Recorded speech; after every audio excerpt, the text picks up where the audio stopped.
Jewish community leaders in the Netherlands are inviting their Muslim counterparts to meet and try to find ways to reduce tensions caused by the war in Gaza. Divisions have deepened there and in France following two recent soccer matches involving Israeli teams. Special correspondent Malcolm Brabant begins his report in Paris.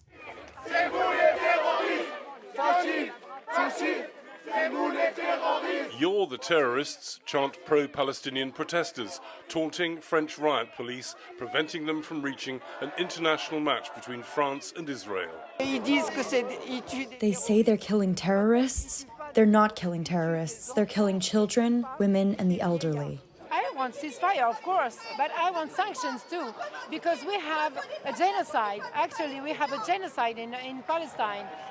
So we have to put them in jail. The massacre continues for 1 year, and now we're dealing with a genocide. The numbers show us something like 50,000 dead, but research by The Lancet tells us we're probably closer to 200,000 dead. Thousands of officers were deployed to protect Israel's soccer fans. Apart from about 100, most heeded warnings to stay away. "Thanks to the police," they chanted after the game. The French operation prevented a repeat of violence in the Dutch capital Amsterdam 10 days ago, when followers of a Tel Aviv soccer team were targeted by pro-Palestinian supporters. Israeli hooligans were accused of provoking trouble by tearing down Palestinian flags and chanting anti-Arab slogans. But the attacks that followed were widely characterized as a hunt for Jews, and community leaders were relieved there were no fatalities.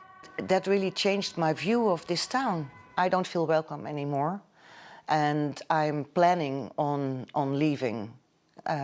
It's been too much.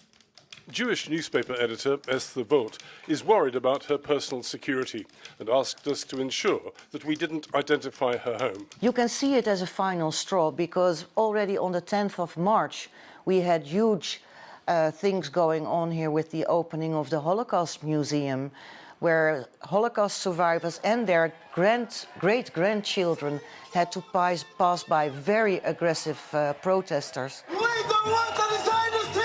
And says Vogt, there have been many other incidents of intimidation. And nothing was done against it. You know, the nothing is done, that is the scary part.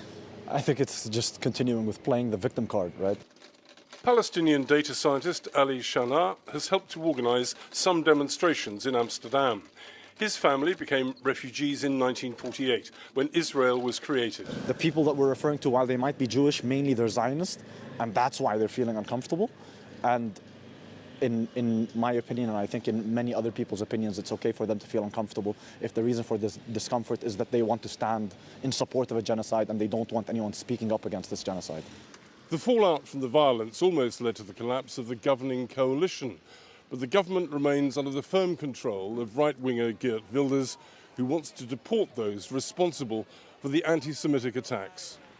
Berber van der Woede is a former Dutch diplomat who served in the occupied territories and resigned over the Netherlands' Middle East policies. We have a Dutch government in power that is far right. They really instrumentalized this idea that there was that there was basically a pogrom, to use it as like a stick to beat up basically the Arab communities in the Netherlands, the Muslim communities.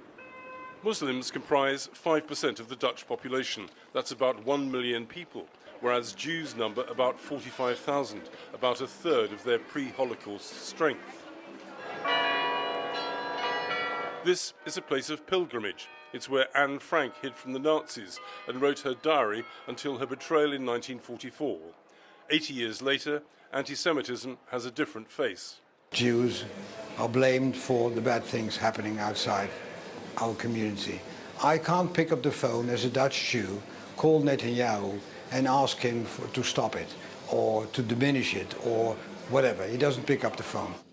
Community leader Hans Weil believes trouble is being orchestrated by a violent minority and has proffered an olive branch. There are imams who talk to our rabbis and there are laymen who talk to our laymen. But the problem is we don't hear any sound of, let's say, the leaders of the Muslim community who say, Anti-Semitism is wrong. You can't blame Jews in Holland. You can't blame Jews for what's happening in Israel. Back in Paris, Moroccan-born protester Abdul Karim insists it's wrong to depict the Gaza debate as a conflict between Islam and Jews. For the last 18 years, there's been a blockade in Gaza. Can you imagine a place as small as Gaza under a blockade? It's not just Muslims who are revolted by this situation. But the habit of linking all Jews to Israel's actions has exhausted Esther Vogt. Since October 7th, my world has shrunk. I don't go to a bar anymore. I lost friends, or people who I thought were friends.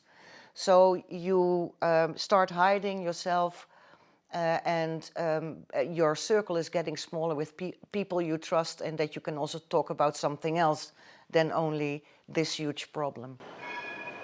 Half a mile away, the base of Anne Frank's statue is adorned with stones, a traditional Jewish sign of respect for the dead. They're also lamenting the return of anti-Semitism. For the PBS NewsHour, I'm Malcolm Brabant in Amsterdam.